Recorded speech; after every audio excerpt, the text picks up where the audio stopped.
Hello, today is January 8th, 2020, and I'm just stepping out in something new that I believe the Lord is telling me to do and to stop waiting on.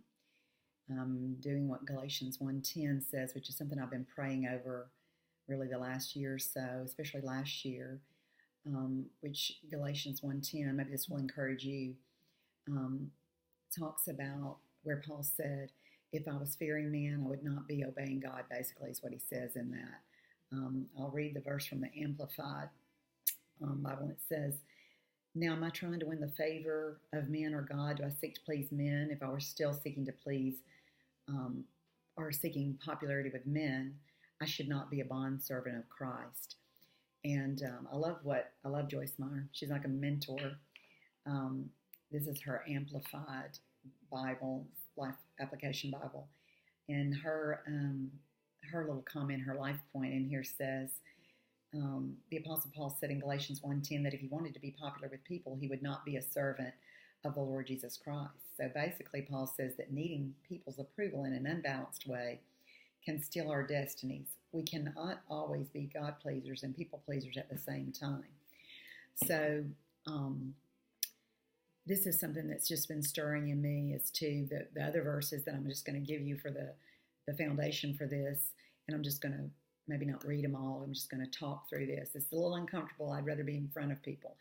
But, and I am in front of people a lot of times, just in Bible study. But this is really an obedience thing and not being concerned about what someone is thinking or not thinking about while I'm doing this. This is like fire shut up in my bones, something that I feel like I need to get out, that I need to start using the gifts and whatever God has shown me or taught me, and I need to be sharing it with others to help others, to pray for others, to bless, to encourage others.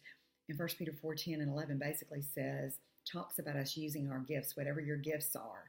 If your gift is prayer, if your gift is encouragement, if your gift is speaking or teaching, then you need to use that gift. You need to use those gifts to bless and to serve others. And then the other thing too, going along with that, I've been praying and talking to the Lord about, show me, Lord, what humility and boldness looks like, because that's what Jesus was. He was both humble and bold at the same time. And I believe it's Proverbs 28:1 that says, the righteous are as bold as a lion, but the wicked flee when no one is pursuing. And then we know that we're told to be humble, just like Jesus was humble and obedient. But we're to obey, and God is speaking something different to all of us, even in different seasons. And it's a time when we're to rise and shine and to speak and do what God has called us to do. And so this is what I'm doing with this even today.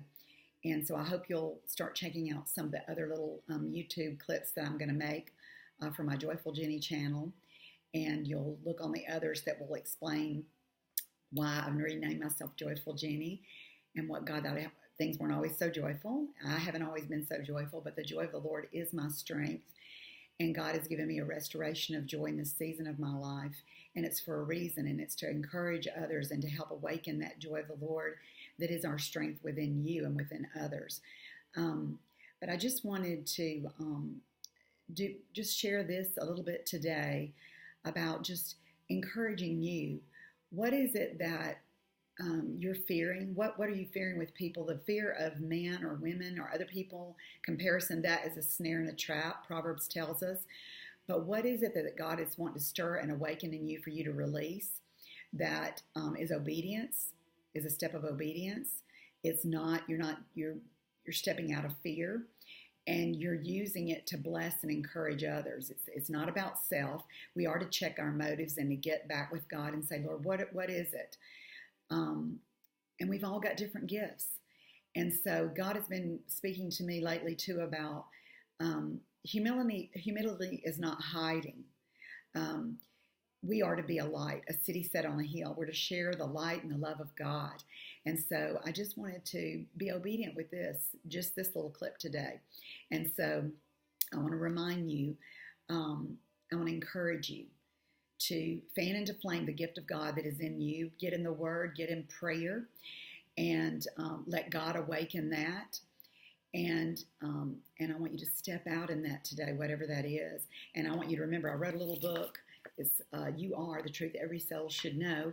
And I want you to remember that you are loved, You are special. You are chosen. You are called. You're called out of darkness into God's marvelous light to radiate His light and to share His love and to reflect His glory.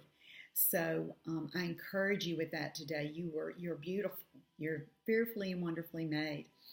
And so go forth today. This is the day that the Lord has made. Choose to be joyful and glad in it. Enjoy the day, the gift of today that God has given you. Even Isaiah tells us that you will, the people of God, will go out with joy and be led by peace. Bless you.